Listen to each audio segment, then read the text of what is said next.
Podcast City Network.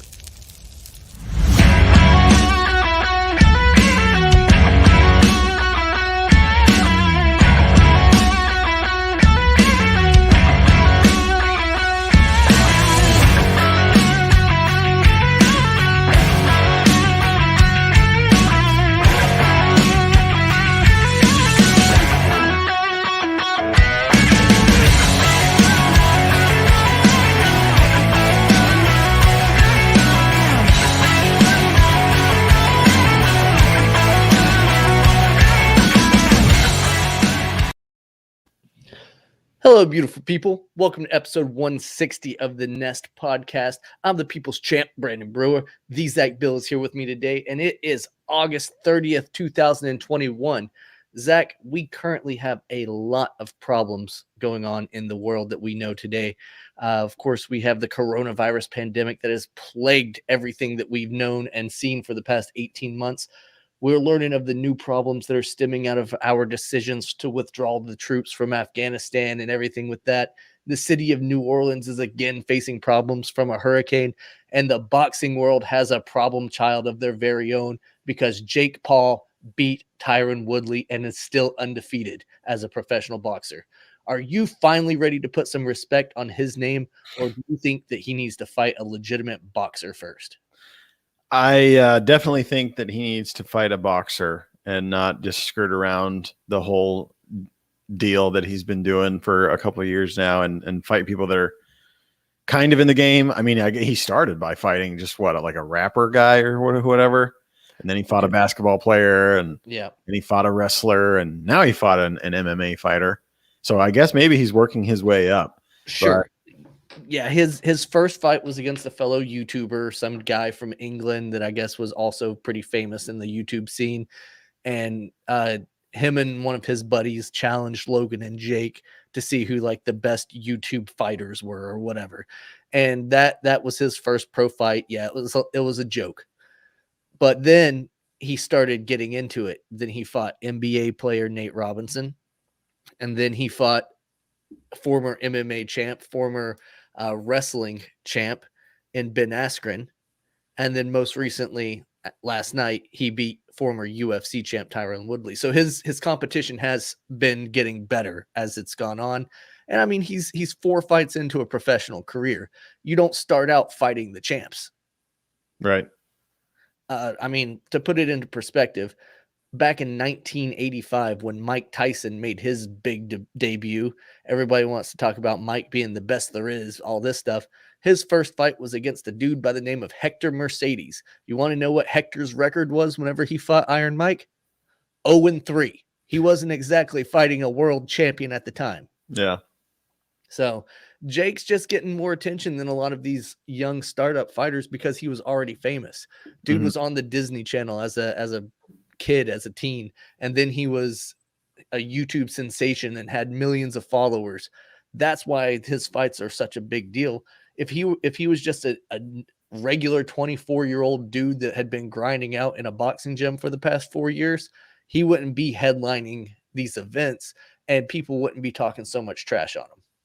Yeah, that's definitely a fact. I would love to see how he would do against guys like that are, more his skill level. I'm sure he has enough money for really good trainers and stuff like that probably the average guy coming up in the amateurs and whatever doesn't have access to. But it seems like he can definitely hold his own in there. And I mean, knocking somebody out in a boxing match like he did against Nate Robinson is not necessarily the easiest task. So he definitely has a skill base in boxing. He's held his own. Obviously, like you said, he beat Tyron Woodley in a split decision. So there's potential there, but I think he still needs to, if he's serious about this, and if it's not just, a show to make money, if he is actually wanting to have a boxing career, he should definitely fight somebody that is an actual boxer that has some boxing matches behind him. But I think if he wants to continue this, weird little show he's got of fighting former fighters or whoever, I think that's totally acceptable too. The second people stop buying it, he'll probably stop doing it. But if he's making millions of dollars from these fights and people watch them, I can't knock the guy for making money from fighting like this. I think he'll absolutely continue doing it. This seems to be something that Jake Paul and Logan Paul, for that matter, are passionate about. They seem to, be about that lifestyle. They are training every day. They both have moved now to Puerto Rico, and they have dedicated their time and efforts into training every single day of their lives. And you alluded to them having the money to be able to afford and do things that a lot of other up and coming fighters don't. That's exactly what they're doing. They're taking advantage of their past successes and investing into this future and current endeavor that they're on. I 100% think that the problem child, Jake Paul, is going to be around in the boxing scene for a long time. And it's only a matter of time before he is fighting legitimate boxers. And then we'll really see if he's going to be the real deal or if he's a flash in the pan. But I'm over everybody that's just criticizing him for not really fighting anybody, when any professional that gets their start has to go through fighting the nobodies first. We've had Justin on our show talking about boxing in the past, and he's let us know some guy that works at Burger King can sign some paperwork and become a professional boxer. It's not that hard to do. You and I could do it if we really wanted to. But this guy's out there, and he's now beat 2 mixed martial arts champions. I know Ben Askren's primarily a wrestler. Tyron Woodley's a 39-year-old that's on the back end of his career that isn't the guy that he used to be, but that dude can still bang. So don't take anything else away from Jake Paul. He's going to be around for a very long time. Yeah, I could see him being around for a while. I wonder if they're not fighting someone who's a legitimate boxer because they're afraid that if either one of them loses a fight, that the whole thing will just kind of crumble, that people won't really care anymore. Because I think that's why a lot of people watch, is to see if Jake gets knocked out or if he gets his ass kicked or whatever. That's why anybody watches fighting. You want to see one guy get dropped more often than not. Yeah, sure. I know if you're really into the fight game, you might be interested in submissions and stuff like that. But if you're watching boxing, you're not watching to see an 8-round decision. You want to see somebody get dropped. Yeah, I think Floyd was kind of the same way as Jake and Logan Paul, at least towards the end of his career. People tuned in to watch to see if somebody could beat Floyd because they hated him so much, and they hated the smack talk, and they hated just his little persona that he created. That's probably the same for at least Jake Paul, because obviously Logan Paul fought Floyd and lost, but everyone knew that was going to happen. But I think they might be kind of concerned, like, if I fight an actual fighter and I lose to a decision or whatever, then no one's going to really care anymore, because the whole show was, can Jake Paul beat so-and-so? And if he does, okay, well, then he gets to move on or whatever in this, make-believe boxing thing that they've kind of put together. And I think if he wants to actually box and he loses to a real boxer, that's what happens. I mean, the some of the best fighters in the world have lost fights. I mean, there's only one guy pretty much that has gone undefeated, Floyd. I'm not a huge boxing aficionado. There might be more people that have gone undefeated, but it's not uncommon for really good boxers to lose a fight. So I don't think it's necessarily over if he fights a legitimate boxer, but that seems to be what they're kind of worried about. Maybe it's that they're worried about it, or maybe that none of these boxers have actually stepped up to want to fight him, or it would even be a draw. Right now, Jake Paul is one of the biggest draws in boxing, bar none. If I'm just a boxer of any kind, I try to get him to fight me at any point, because that's a huge paycheck. Yeah, absolutely it is. And I think that's why you've got these other guys who are big names that are jumping at the opportunity to fight him, because it's a big name. If you go out there and beat him, then you're like, yeah, well, I shut him up. I did what everybody wants to do. Right. But whenever he keeps getting these victories, it's just giving more credibility to Jake Paul. Yeah, for sure.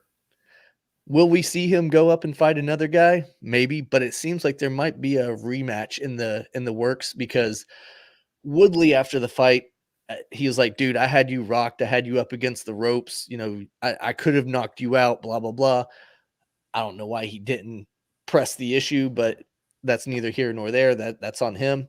But they've apparently already agreed to a rematch if Tyron Woodley gets "I love Jake Paul" tattooed on him somewhere. And Woodley said that he would, so I've been checking Instagram diligently, trying to see that. Apparently, Jake Paul even had a tattoo artist there with him to do it that night, but I haven't seen anything pop up on their Instagrams to let me know that that has been officially completed. But sounds like they are going to have a rematch. They are going to run it back, and we'll see what happens. If Paul goes 2-0 over Woodley, then yes, I do think that we do see him start to get more legitimate boxing matches, as is this one was on Showtime, which is a famous, promotion for boxing specifically. It wasn't the spectacle that was the Triller events and all that stuff. He was treated more like a legitimate boxer than ever before. And I think the more he wins and the more he puts on a show, win or lose, if he's out there and he's actually being a competitor, and for all accounts, last night he was a competitor, think you're going to see more of that going forward. Yeah. I wonder how many people are excited for a rematch like that. I didn't really care to watch the first one anyway. I don't know if I'd be interested to watch a rematch. It's weird. Like you said, a 39-year-old Tyron Woodley fighting this YouTuber kid who's now boxing. It's just strange. And I get it. It's something to do to make money. I'm sure Tyron's making pretty good money. But if he beats the guy, I mean, I guess, like you said, he can say that he shut up Jake Paul, but there's nothing to gain necessarily from it other than another big paycheck. So it's all very strange to me. It's just a big show. And like the whole, he has to get a tattoo of whatever.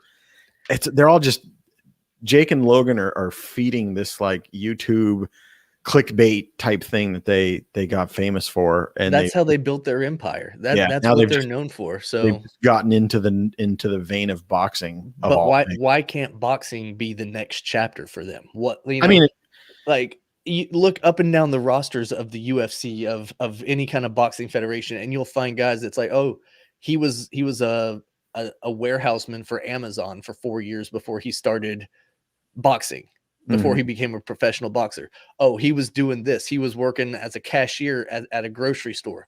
Now he's a professional fighter. He was a painter at his dad's company. Now he's a professional fighter. Stipe Miocic, the UFC heavyweight legend, is a firefighter. Like, why can't they have other careers? Why are we knocking them for having a YouTube career before they became fighters? It makes no sense to me. Yeah, I mean, it's a strange thing. I think people think that they put on a facade a lot because of their YouTube career, that they do stuff that's Conor McGregor puts on a facade. Yeah, I know. Yeah, it's a rampant thing these days to have this bigger than life persona. I don't know. It's weird. I think they will gain a lot more respect from people if they fight an actual boxer and not somebody who's dabbling in the MMA world or whatever and kind of fits the mold, but not really. If they fight a legitimate boxer, if they fight like Dylan Dennis or somebody like that, and they win, Dylan Dennis is a jiu-jitsu guy. How's that fighting a legitimate boxer? But he's come out and said that he wants to fight them or whatever. He's just another guy throwing his name in the hat for a payday. He's a jiu-jitsu guy. He's Conor McGregor's jiu-jitsu guy. Right. Yeah, I don't know. But I definitely think that they need to fight an actual boxer if they want to be taken seriously. If they don't, I could care less. If they want to keep fighting whoever will fight them, then that's great, because they're getting paid a lot more than a lot of people that do fight and do box. So that's totally fine. But I think they're going to catch heat until they do that from people. Let them fight a boxer that's 0-3 right now and see how many people are like, oh, well, they're fighting scrubs. Right. No one's going to be happy until they finally lose. That's the end of that. Yeah, that's probably true. Let's talk about some football. We've got the AFC that we want to break down this week. We talked about the NFC last week, and we said that the NFC West was probably the toughest division out in the NFC. Well, if we're talking toughest divisions, then the AFC East might be the absolute toughest division in the entire National Football League. Out there, you've got the Buffalo Bills, who are the reigning AFC East division champs. They represented the AFC in the title game against the Chiefs. One step away from the Super Bowl. They're an offense that could potentially match up with the Chiefs, but their defense is a little bit suspect. How do you think that the Bills are going to be able to answer some of those questions that we all have about their defense, about if they're going to be able to compete going, up against the other juggernauts of the league? I think they're going to have to rely heavily on that offense. And I think that's really kind of where the NFL is going a little bit. There's a few teams that have a stout defense, but a lot of teams that are successful rely almost exclusively on their offense. You take the Packers, for example, the Chiefs. They have a huge offense and they score a lot of points. And if you score a lot of points, you really don't have to do a whole lot on the other side of the ball. And I don't know if there's enough room on that team to pump money into a defense. Obviously Josh Allen, if you want to keep him around at some point, he's going to want a bigger paycheck. I'm assuming. Stephon Diggs, if you want to keep him around, he's going to want to get paid. A lot of guys want to get paid these days. Not a lot of people want to go the Tom Brady route and get paid $15 million a year or whatever to spread the love. So that kind of equals not so much money left for the defense type players. So they're probably just going to have to rely on that defense or that offense scoring 30, 40 points a game. Yeah, to that point, Josh Allen did just sign an extension earlier in this offseason, 6-year, $258 million extension. So there's not going to be much money to go around for that defense. So you're right. They are going to have to rely on the offense. They've got the primary core there for the foreseeable future. But what happens, like you said, when guys start to leave, when guys start to get banged up and they're ready for their paydays, and then on the defensive side of the ball, eventually those guys are going to want to get paid, or they're going to go somewhere where they can get paid. So I think the Bills window is definitely closing, and I think a big reason why the Bills window is closing so quickly is because the rest of the AFC East is getting that much better, and that means they're going to have to win now, or they're going to lose it all. The Miami Dolphins, of course, we talked to Jared on Saturday night on Champ to Champ, and he was high on a lot of Dolphins for sleeper picks. But the Miami Dolphins are coming off of a 10-win season that just saw them barely miss the playoffs. They were the odd team out in last year's AFC playoffs because the Browns, who we'll talk about later, happened to get on a hot streak there at the end of the season and were able to roll. The Dolphins, they're all signs point to Tua being the man. I know he's been linked recently to the trade rumors with Deshaun Watson and all that, but it appears that deal might be falling through before it even got formally proposed. So Tua's the man.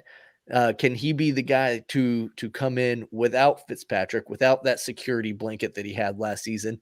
Can he be the man to lead the Miami Dolphins to the promised land? Something that the great Dan Marino wasn't even able to do. Can Tua be the man to do that?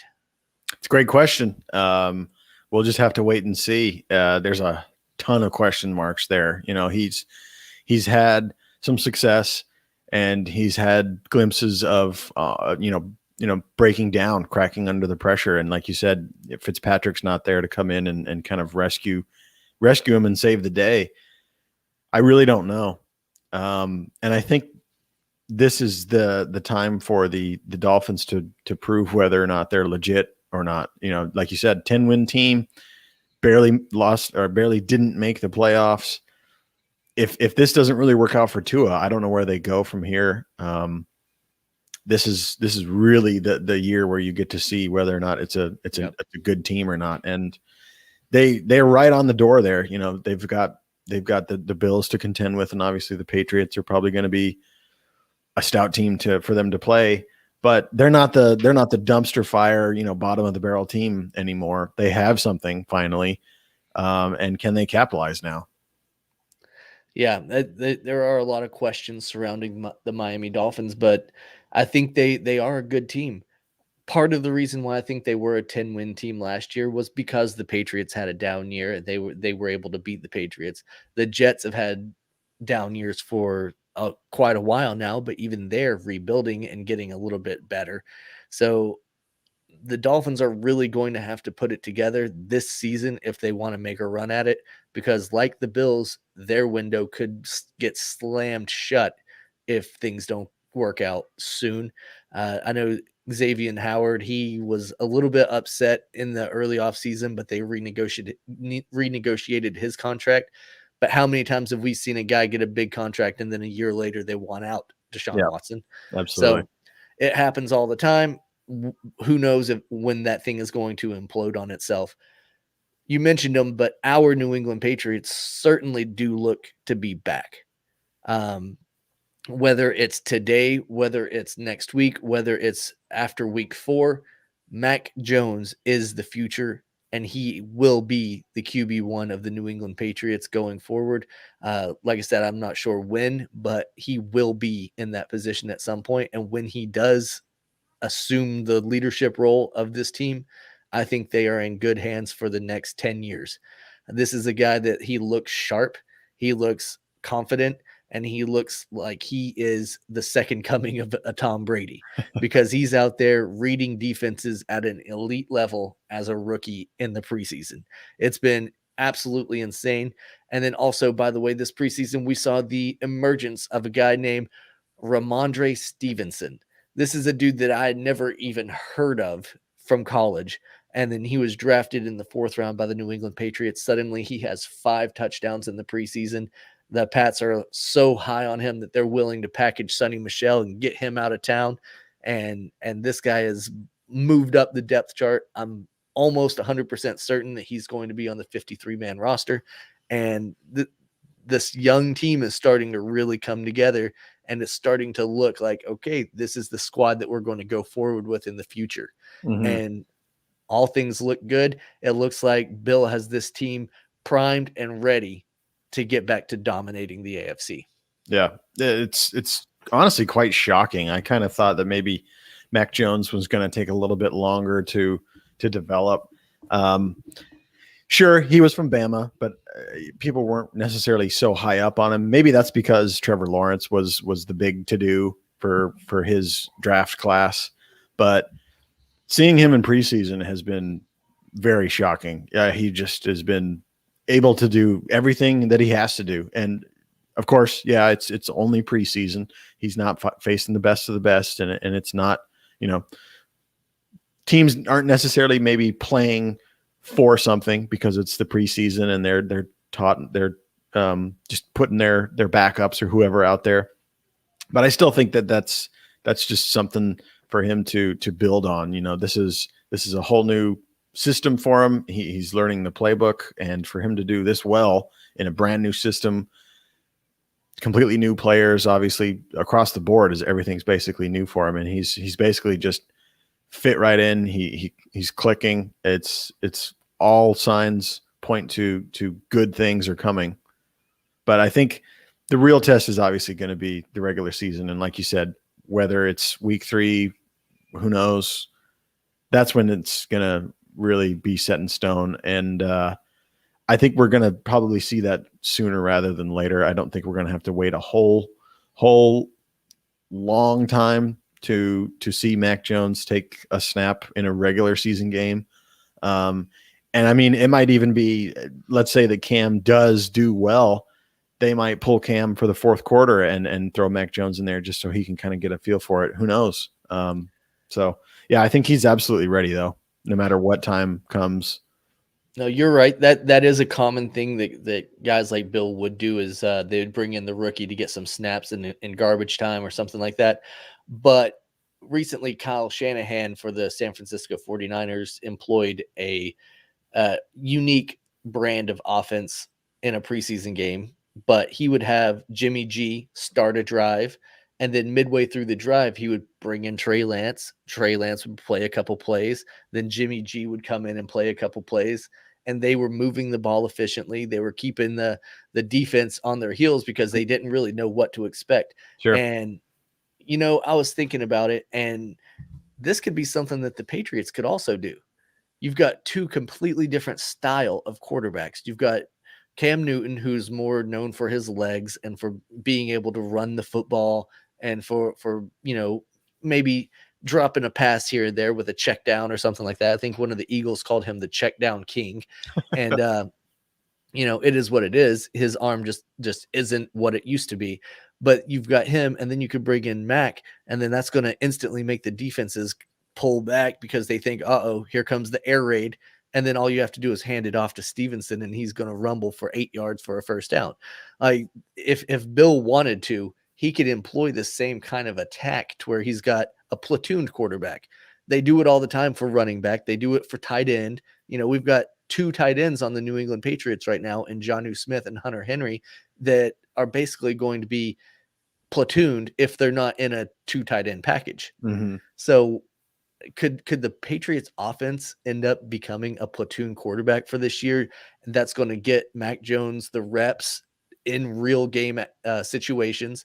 Plus he's going to have Cam Newton to kind of run the running style offense as well.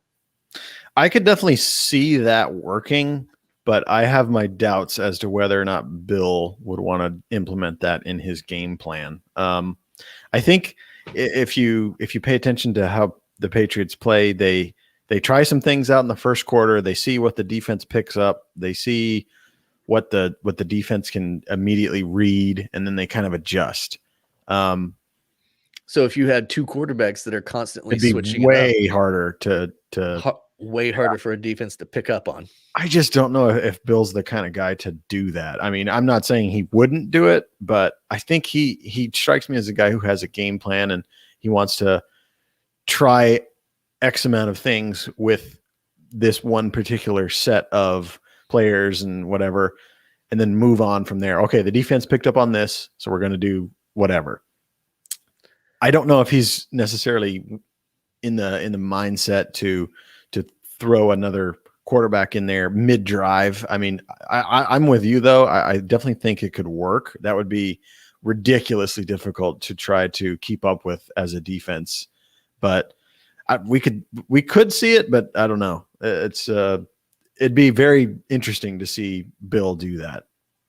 Well, one thing that I know for sure is this offseason alone, when asked if he's going to start Cam Newton or Mac Jones, the most common response that we've gotten from Bill Belichick is, I'm going to do what's best for this team. Yeah. So, and what's best for this team is winning games. And that's right. all he cares about. So if he can get an advantage and win games, he's going to do whatever it takes to win those games. For sure. A team that wants to win games for sure are the New York Jets. And they had the 2nd overall draft pick in this last draft, and they got Zach Wilson. We've seen dozens of quarterbacks come through New York in the past few years, but this guy seems to be a little bit different. He carries himself different. He's got a different swagger about him, and he's out there, and he, for all intents and purposes, he looks pretty good. But what is it going to take for the Jets to get back to being the Jets from, you know, the 80s, whenever they were actually good? Yeah, I don't even know if that's possible with this organization at this point. It'll take a while. Yeah. Like you said, they've been through the ringer of quarterbacks. It's just a revolving carousel there of players. I feel bad for him, because if he is good, you might want to get out of that organization. I just don't think that they have what it takes to build an organization. I mean, like you said, it's been since the 80s. I mean, Vinny Testaverde was their last quarterback that was. Yeah, I think he was the 90s guy though. But right. I mean, he was the last good quarterback they really had, and they had Mark Sanchez in there. They've had a run of just terrible play at quarterback.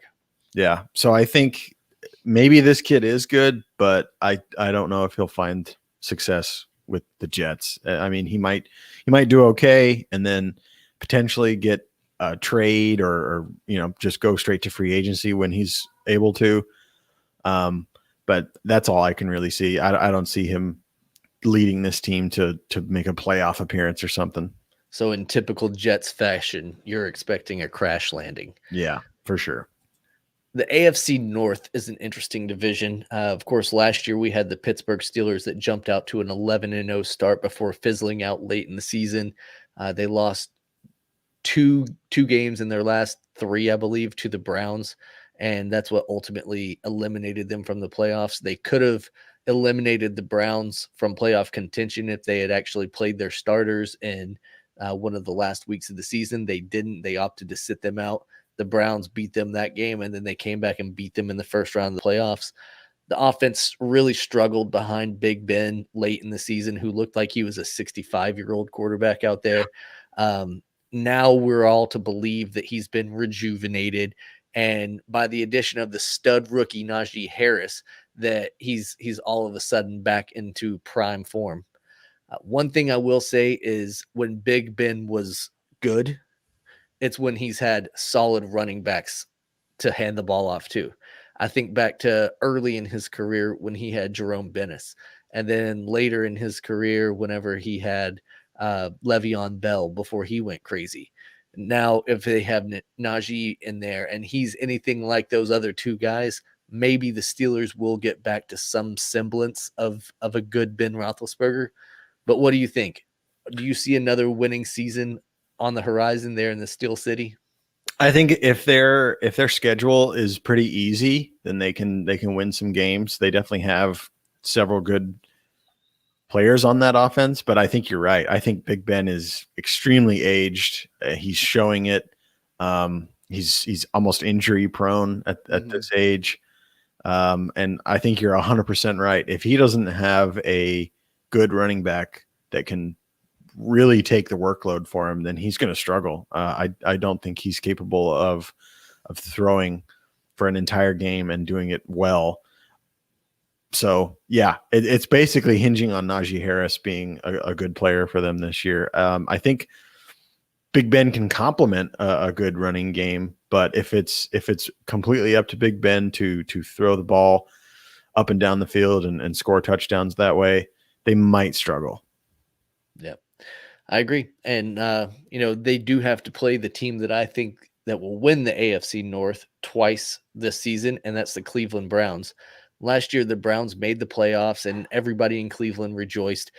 They were able to knock off the division champ Steelers in the playoffs, which was a huge feather in their cap. This year, they're getting Odell Beckham Jr. back with him and Jarvis Landry resuming his role as the wide receiver 2 of the squad. Plus, they've got Nick Chubb. They've got Kareem Hunt. They've got that defense back.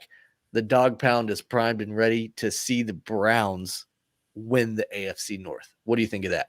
Yeah, I completely agree.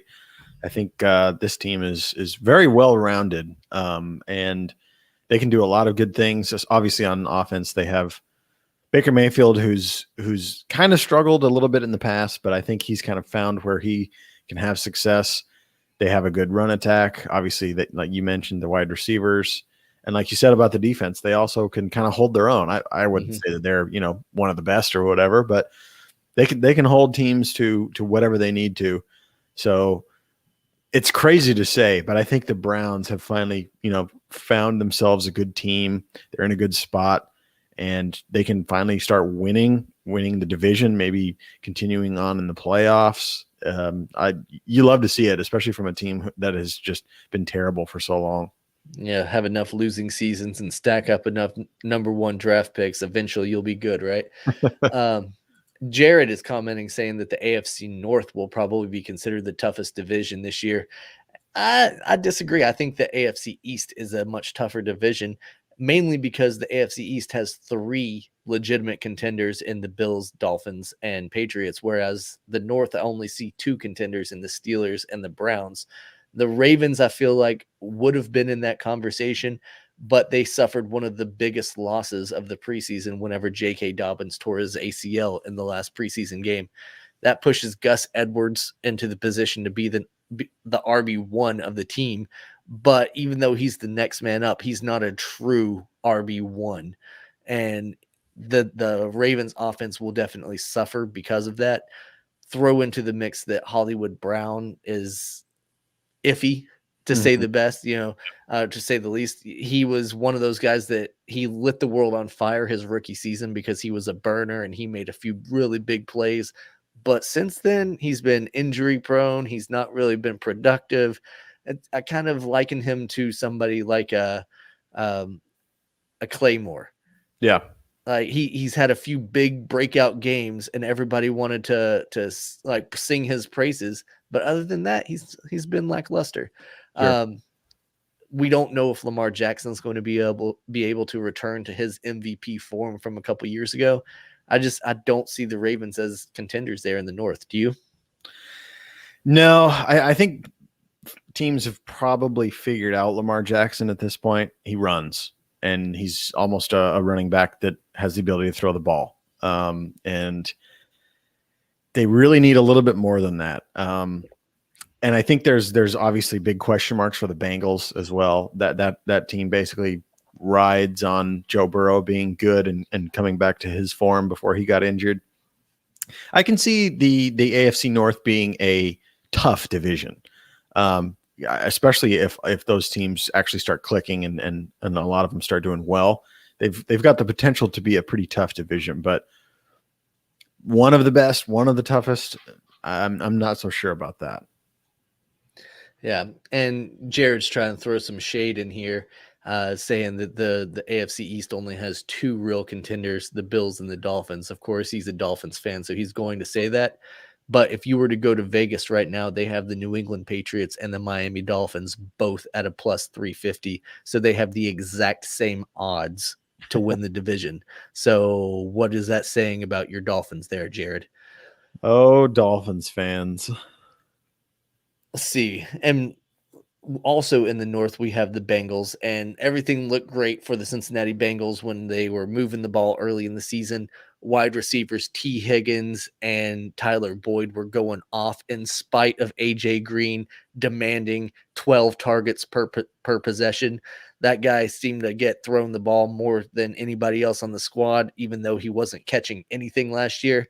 It pissed me off as a fantasy owner of Tyler Boyd because every time that they would get the ball, they would throw to AJ Green for the first two possessions and then maybe throw to Tyler Boyd.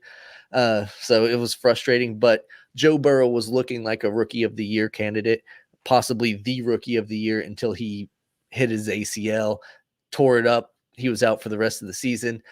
Can we expect a bounce back from the Bengals to be a contending team in the near future, or are they kind of in this holding pattern until they can get a better line?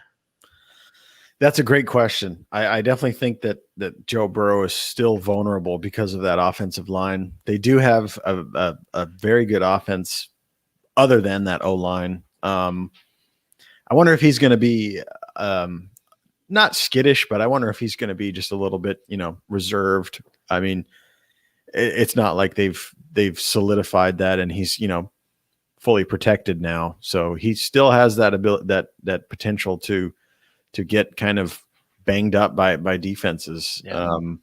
It's kind of scary because this is a guy who, like you said, last year was great until he got injured. And I hope that the Bengals don't kind of waste his career, kind of like the the Andrew Luck syndrome, where he just got so injured that he just couldn't take it anymore. And you could potentially see that with this if they don't address that. But if they can kind of figure that out, I think they have a good team, and they could potentially, go right into that number 2 behind the Browns if it all works. I mean, it's a gigantic if.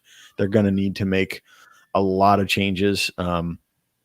I really don't know. I mean, that's a big question mark. A lot of people have said for years that organization is just not really with it. It's hard to say if that owner cares or not. You see a lot of that with teams from a lot of different leagues.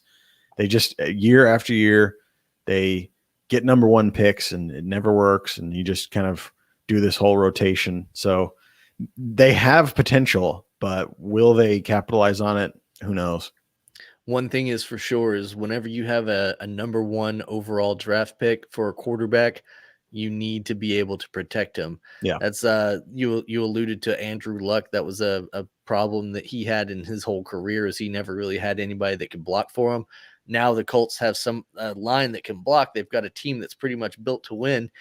But the AFC South is kind of like the NFC East in that there are a bunch of lovable losers in this division. Right.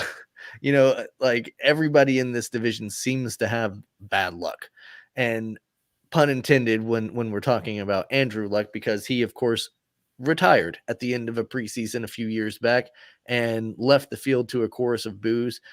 The Colts kind of floundered that year. They had who was it? Tyrod Taylor in there. They had Jacoby Brissett for a while. They had just a bunch of different players playing quarterback. Then they brought in old man Phillip Rivers to play for a year. And now they've got Carson Wentz, who, as soon as he showed up in Indianapolis, needed to have surgery.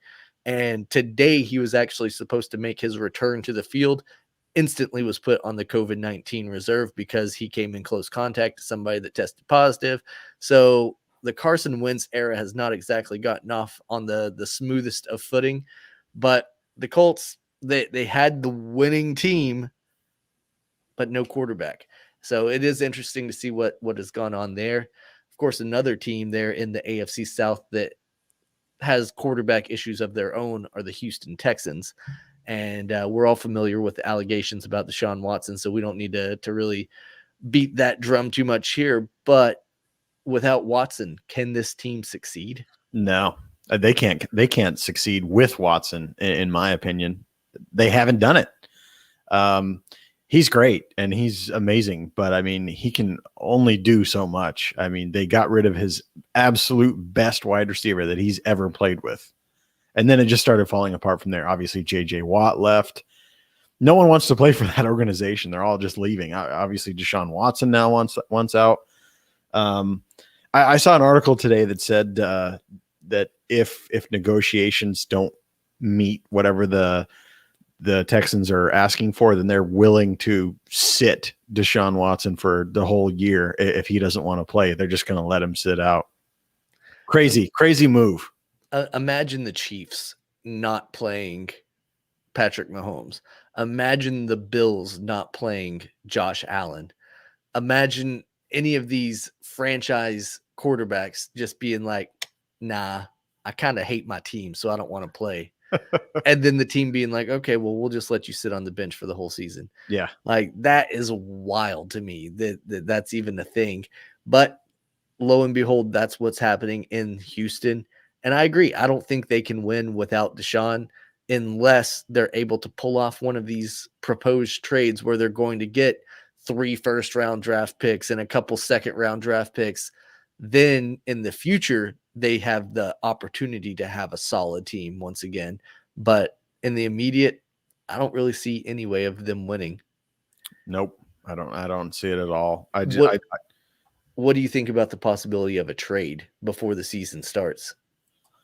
It's looking unlikely at this point. I don't think that teams are willing to give up as much as the Texans are asking. I mean, what is it, like 3 first-round draft picks, a second-round draft of this or that? Yeah, that's a lot to ask. I mean, you're basically selling your draft stock for the next 5 years or so for one quarterback. Yes, well, it's a gamble. It is a gamble because what if these allegations turn out to be true? And then Deshaun Watson is going to be in jail for the next 10 years. Exactly. You just mortgaged your entire franchise for a player that's never going to set foot on the field for your team. That's why a lot of these teams are being like, well, can we get some kind of trade insurance on it? And the Texans are like, absolutely not. We're not giving you any trade insurance. If once it's a done deal, it's a done deal. Mm-hmm. And I don't blame them for that stance either, but to your point, I don't think that the trade is going to happen. I know Jared was really high on the fact that the Dolphins were sniffing around and maybe going to get him. That just tells me that the Dolphins might not be that sold on Tua. Yes, 100%. I agree with both. And I think the Dolphins were really the only team that would make sense to bring him in. He could fit Deshaun Watson could definitely fit at a lot of different other teams, but I don't think that many other teams have the ability to give up all those picks. They don't really have a serviceable quarterback to trade to Houston. Yeah.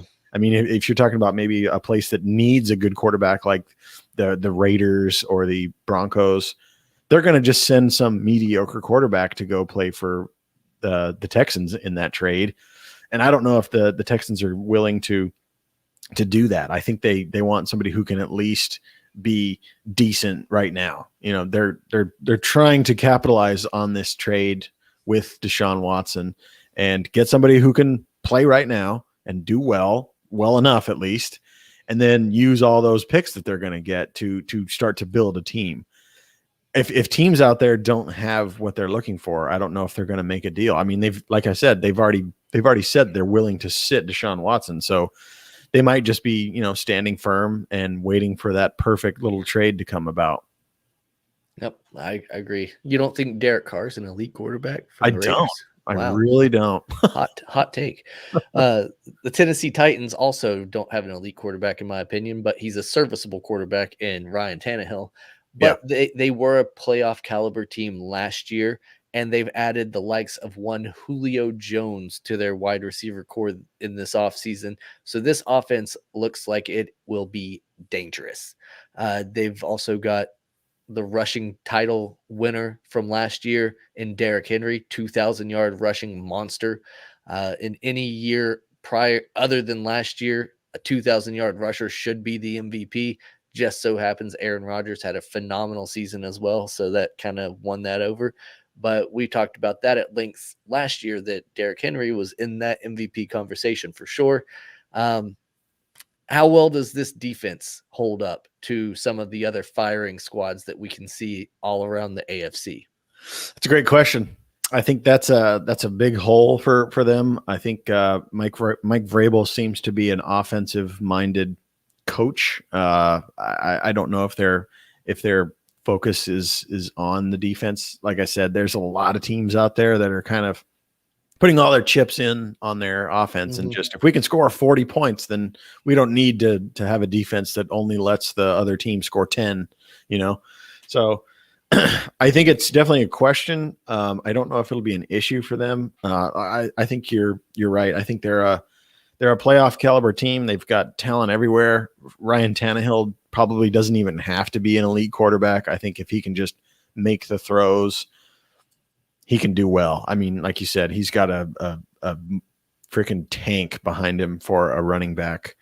So they can probably just do well enough on defense to win games. I don't think they expect much of that. Yep, I agree. I think that the Tennessee Titans' major downfall is the defensive side of the ball. And if they can play average defense, then they'll make the playoffs again. But I don't think that they can hang with the likes of the Bills or the Chiefs or maybe even the New England Patriots once they're firing on all cylinders. Do you think the Titans win their division? I think so. I think the Titans win the South, yeah. Last, and in last year's case, certainly least, the Jacksonville Jaguars added QB1 Trevor Lawrence to the squad. They also added Travis Etienne, also from Clemson, in the draft. Etienne, of course, is out for the season due to a preseason injury now. And they just recently traded Gardner Minshew, the QB2, to the Philadelphia Eagles for peanuts. They didn't get an offensive line. They didn't get anybody that's going to protect the QB1. Where do you see the Jags going this season? And do you think that they're destined for another top 5 or 10 pick in next year's draft? I think it's going to be a rough year. I think it's going to be very difficult for Trevor Lawrence to be successful. I think he's probably going to figure it out, but ultimately I think he's just not going to have enough help. I think they need a better offensive line, like you alluded to. He's not going to have ETN to take kind of that load. I mean, it's always great to have a rookie young running back who's fresh, ready to go, and can take a lot of carries for you, because that takes a lot of pressure off of that quarterback. And I think Lawrence is going to need as much help as he can get, but I do not think it's going to be there for him. I think they have potential to do okay. They could potentially be a mediocre team, but I really don't see them competing at a high level. This is another team to me that has a good offense. I'm not going to say a great offense, but a good offense and an average defense. They're good because they do have a pretty decent wide receiver core. They have Laviska Shenault Jr., who's going to be one of the breakout stars, I think, for the Jags this year. They also have DJ Chark, who was fantastic with Gardner Minshew. I think the chemistry with Trevor Lawrence will be about the same. And then James Robinson in the backfield had 1,000 yards rushing last year. And this was an undrafted guy that nobody really knew about. So he stepped up whenever Fournette was cut just in the preseason. And everybody thought, well, what's going on? This guy apparently was the thing that was going on because he stole the show. So I think they'll have a pretty good offense, but I don't think it's going to be good enough to get it done. And I think their defense is going to allow a lot more points than they're able to score. Yeah, I definitely think this is going to be a culture shock year for Trevor Lawrence. I mean, yeah, a guy that's not used to losing is going to lose a lot. Absolutely. In the AFC West, of course, we have the Kansas City Chiefs, the reigning AFC champions. And who in the AFC is going to keep them out of the Super Bowl? Is there anyone? The defending AFC champions have their core offense back and healthy. They've added some help on the offensive line. They've got their defensive guys in place. They've added a little help out there. It seems like the AFC champs have only gotten better. They didn't get any worse over the offseason. Who's going to beat them? I don't know if there's a team out there that can do it. I mean, like you said, they have not gotten any worse at all. If anything, they've gotten better. This team could go straight back to another Super Bowl. Wrong sport. Yeah. And I think that's probably going to be the case. It's going to be very difficult for them to get beaten by an AFC team, especially in the playoffs. I think they've got all the weapons that they could possibly ask for. You've got the best tight end out there, one of the premier wide receivers, probably the best quarterback out there. You've got a running back who you extremely underutilized last year that you could really capitalize on this year. People won't be expecting that. Got an amazing kicker. Your defense is serviceable. What more could you ask for? I mean, I really don't see a big hole in their game. An injury maybe is really the only thing that I could see really, really putting a big damper on their season. Yeah. Barring injury to one of the stars, I don't think there's too much competition out there in the entire NFL, really, for the Chiefs. Mm-hmm. One team that could potentially make an impact is right there in their own division in the AFC West, and that's the LA Chargers. This is a team that's been building. They've been getting a lot better. They had Justin Herbert as the rookie of the year last year, who kind of stepped in and took the reins of the team. And if you remember, in his very first game was up against those Chiefs, and they battled them. The defense was there. The Chargers defense was able to really slow down the Chiefs to the likes that we had never seen before. We talked about it a lot that, wow, this defense stifled them. They were able to slow them down and nearly beat them. If it wasn't for a few injuries on the Chargers, maybe that would have been the major upset of the entire season. This year, if Mike Williams stays healthy, if Keenan Allen stays healthy, if Justin Herbert stays healthy, they've also got Austin Eckler in the backfield. This is an offense that can score a lot of points. I'm very high on the LA Chargers, and I think that this could be a team that puts something together. Do they beat the Chiefs? I don't know, but they could be a playoff team, and that's something that the Chargers haven't been in a long time. I definitely think that they have the best chance in that division of beating the Chiefs. They see them all the time. I think last year was a pretty wild thing to see, and they could potentially maybe win a regular season game against the Chiefs if everything's clicking and they put everything together. Justin Herbert has a bit of a question mark for me because this is the sophomore slump year that he could potentially face. Obviously, like every other rookie who does well, teams now have tape on you. Are you going to be able to capitalize yet again? We don't know. I mean, he definitely could be the real deal. It's hard to say. I think it was shocking enough for him to come in on short notice like he did and do well. So if he can get back to that and replicate that, then they have the potential to be basically the only team in their division that can run with the Chiefs. Yeah. We mentioned earlier the Las Vegas Raiders, and you don't think that Derek Carr is elite, but one guy that is elite on that Raiders offense is Darren Waller. Tight end, probably the second or third best tight end in the entire NFL. This is a guy that is a difference maker. He is one of the few guys out there that is comparable to Travis Kelce of the Chiefs as far as that position is concerned. He is a mismatch nightmare for pretty much every defense out. So if he gets going, he can have a huge season, but I don't think the Raiders ultimately will be able to put it together to win that division. They'll probably finish around the 500 mark. And then we also have the Denver Broncos who, have a million question marks everywhere. They've answered one of those question marks with settling on Teddy Bridgewater at quarterback. Notice I said settling because they didn't get Aaron Rodgers. They didn't get Deshaun Watson. They had to figure it out. They brought in Teddy Bridge. They made him the starter. We'll see how long that lasts. Do you think that either one of these teams, the Raiders or the Broncos, will do much of anything this year? They don't have a chance, in my opinion. I mean, obviously the Chiefs are the kings of that division anyway, and these two teams have a lot of question marks. They have a lot of holes. You hit the nail on the head there. The Broncos settled for Teddy Bridgewater. Teddy Bridgewater is one of those guys that basically since his time with the Vikings, he's just been kind of tossed around and hasn't really found a home. I don't necessarily think that this is the home for him anyway. They might just be kind of trying to have a little bit of insurance for Drew Lock. He doesn't really seem like he's their guy either. So they're just trying to really find something that will work. The Raiders don't really have much of a chance either.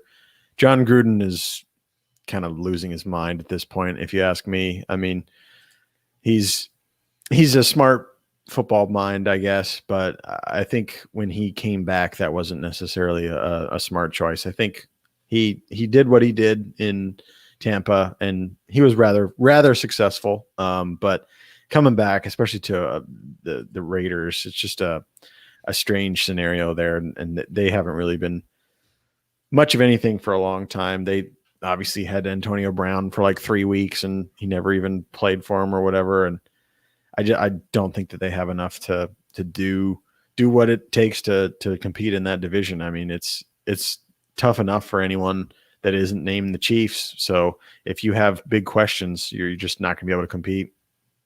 Yeah, well, whenever an NFL owner dangles $100 million in front of you to come be the coach, I think anybody's going to take that. Right. One player of the Broncos that I am interested in watching this season and seeing how he develops is Javonte Williams, the rookie running back out of North Carolina that was drafted in to go to the Broncos. I am interested to see how he plays, see how he's going to finish up the season, because I have high hopes for him. I think he could be a stud. Just hope that he stays healthy. I know that he's going to have a pretty heavy workload in Denver. Sure.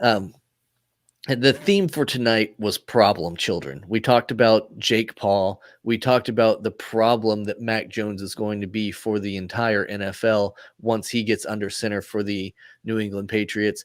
And it seems like the combination of Javi Baez and Francisco Lindor are problem children in the city of New York, because they are now booing the fans when they do something good on the field in response to the fans booing them for losing games. What do you think about baseball players that are actively booing their own fans?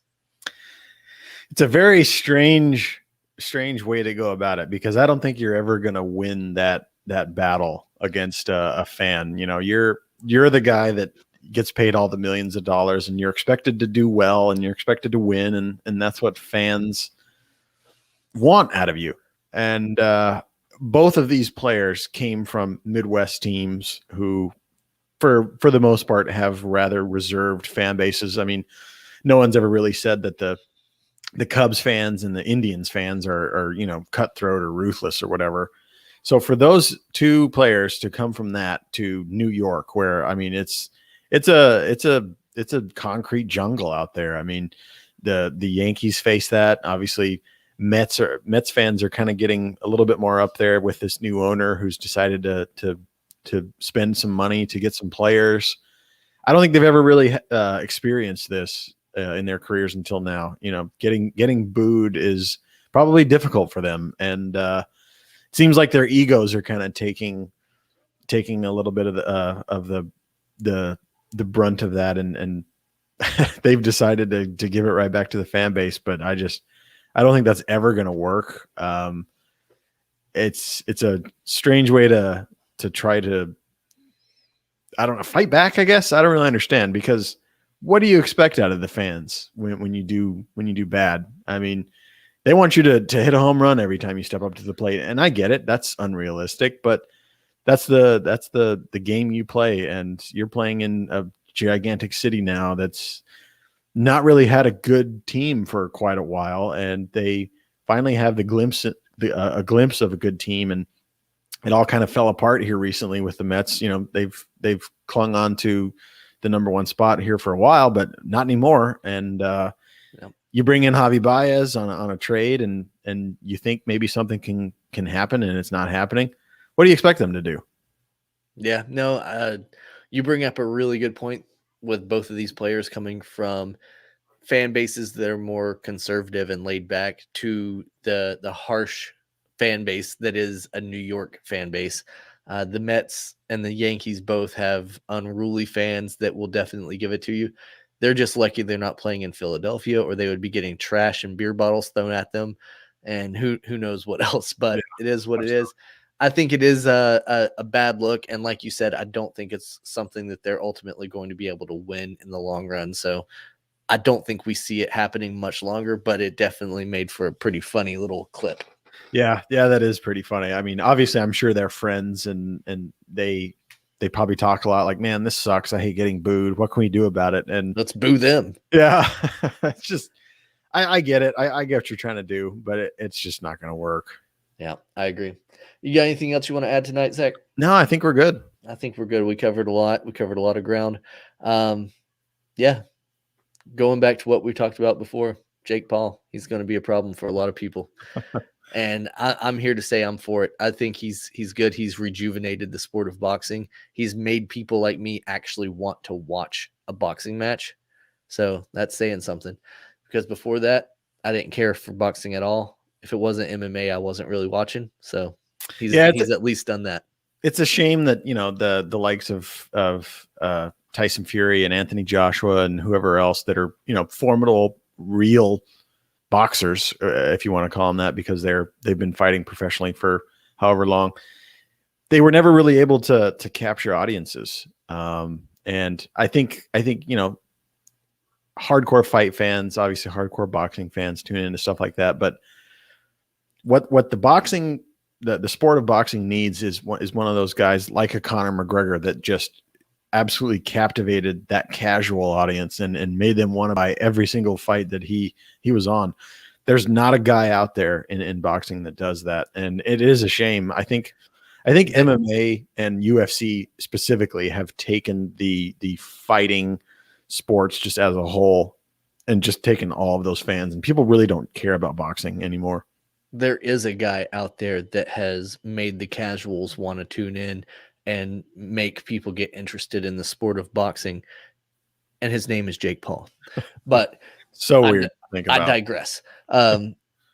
So yeah, that's all we have for you guys tonight. Thank you for all the comments. Thanks for everybody that's joined in to the conversation. We always appreciate that. Be sure to tune in Saturday night whenever we talk fantasy football updates and news. The regular season's right around the corner, so we're going to be giving you all the best tips and tricks to try to set your lineup, try to get the winning formula down for this year's fantasy football so that you can hoist the title and you can be the champ of your own league. And we'll see you back here next Monday night for another episode. Wow.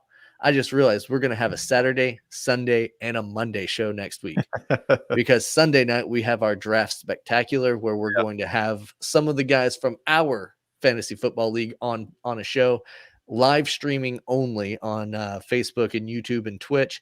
So if you want to catch that, make sure you're tuned in Sunday night at 7. And then we'll be back here next Monday night also at 7:00 p.m. for another installment of the Nest podcast. We'll see you guys then. Peace.